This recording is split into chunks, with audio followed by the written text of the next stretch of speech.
Good morning दोस्तों, कैसे हैं आप लोग। तो बहुत बड़ी खबर हमारे सामने आ चुकी है, आपने भी सोशल मीडिया पे देख लिया रहेगा। चलिए उस खबर पे बात करते हैं। तो आपके सामने एक पर्सन, राघव चड्ढा। ये person by profession chartered accountant है, पढ़े लिखे इंटेलिजेंट पर्सन है और ये एट प्रेजेंट राज्यसभा एमपी हैं या एमपी हैं। आम आदमी पार्टी से थे ये, पहले ये आम आदमी पार्टी में थे। आम आदमी पार्टी से अब ये जा चुके हैं बीजेपी की तरफ। इन्होंने आम आदमी पार्टी को बोल दिया है हम आपके हैं कौन, और देश की सबसे बड़ी पार्टी बीजेपी उसमें ये शामिल हो चुके हैं।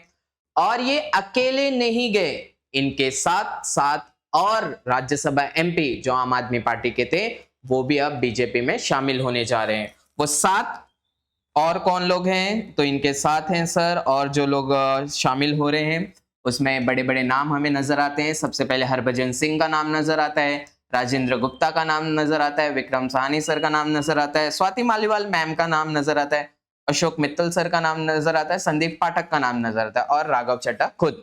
इस तरह से 7 लोग आम आदमी पार्टी को छोड़कर बीजेपी की पार्टी में जाके शामिल हो चुके हैं। और इसमें कहने की बात यह है सर, सबसे अजीब बात यह थी सर कि हमारे राघव चड्ढा सर के जगह पे जिस पर्सन को लाया गया था उनके प्लेस में स्पीकर के तौर पे, वो पर्सन भी खुद अब राघव चड्ढा सर के साथ बीजेपी में जाके शामिल हो गए।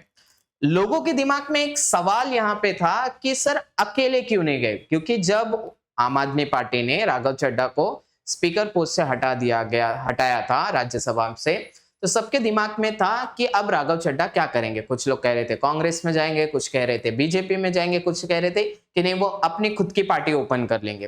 तो वो अकेले क्यों नहीं गए, 7 लोग ही क्यों गए? तो सर उसके पीछे सबसे इंपॉर्टेंट हमारे इंडिया में एक लॉ काम करता है, एक एक्ट काम करता है जिसे कहते हैं एंटी डिफेक्शन लॉ। फिर से कहिए, क्या कहते हैं? Anti defection law. ये लॉ लाया गया था सर हमारे इंडियन कॉन्स्टिट्यूशन के 10th शेड्यूल में। ये लॉ आया था, ईयर था 1985।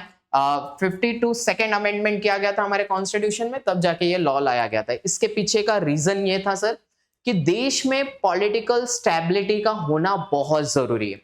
ये लॉ से पहले हुआ ये करता था कि कोई भी एमपी, कोई भी एमएलए इलेक्शन जीतने के बाद वो अपने हिसाब से किसी भी पार्टी में चले जाता था, जिससे जिस पार्टी से उसको टिकट मिला था उस पार्टी का बहुत नुकसान हो जाता था और देश में पॉलिटिकल स्टेबिलिटी एक बहुत बड़े क्वेश्चन मार्क पे आ जाती है। और किसी भी देश को आगे बढ़ने के लिए पॉलिटिकल स्टेबिलिटी का होना बहुत जरूरी है।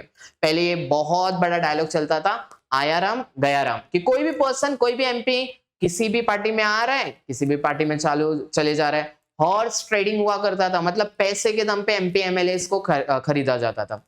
इस चीज को रोकने के लिए एंटी डिफेक्शन लॉ लाया गया था। अब इसमें यह होता है कि अगर आप इलेक्शन जीत जाते हैं और अब उसके बाद किसी पार्टी में जाना चाहते हैं तो आपकी मेंबरशिप चली जाएगी। इससे पार्टी को फायदा होता था कि उससे एमपी और एमएलए पे आप कंट्रोल रखते थे। लेकिन दोस्तों, हर एक लॉ का कुछ ना कुछ एक्सेप्शन होता है। जैसे अगर हम इस लॉ के एक्सेप्शन पे बात करना चाहें, एंटी डिफेक्शन लॉ पे, तो इसमें ये एक रूल है कि अगर कोई पर्सन अपनी पार्टी के जो सिलेक्टेड एमपी या एमएलए हैं उसमें 2/3 एमपी एमएलए साथ में किसी और पार्टी में जाके मर्ज हो जाते हैं, ध्यान से सुनिए दोस्तों, 2/3 से ज्यादा एमपी या एमएलए किसी और पार्टी में जाके क्या हो जाते हैं? मर्ज। तो उनके एमपी और एमएलए के पोजीशन को वैसे ही बरकरार रहेगी, उनकी मेंबरशिप कैंसिल होने वाली नहीं है।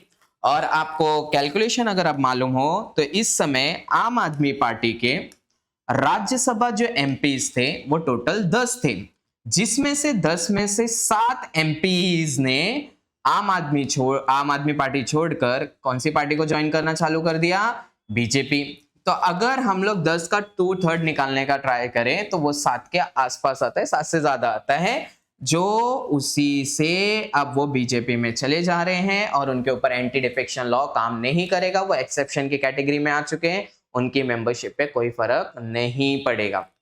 लेकिन दोस्तों, इससे एक बहुत बड़ा सवाल हमारे सामने खड़े होता है कि आज के जितने भी राजनेता हैं, जितने भी पॉलिटिशियन हैं, वो अब किसी आइडियोलॉजी को फॉलो नहीं कर रहे हैं।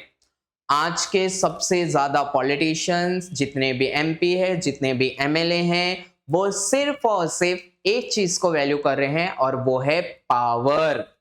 जहां उनको पावर नजर आ रही है, जहां पे उनको उनका फायदा नजर आ रहा है, वो उस पार्टी में चले जा रहे हैं। भले बीजेपी से वो कांग्रेस में आने की बात हो, कांग्रेस से बीजेपी में जाने की बात हो, कोई भी किसी भी पार्टी में चले जा रहे हैं। क्यों? क्योंकि उसको सिर्फ एक ही चीज है, वो है पावर।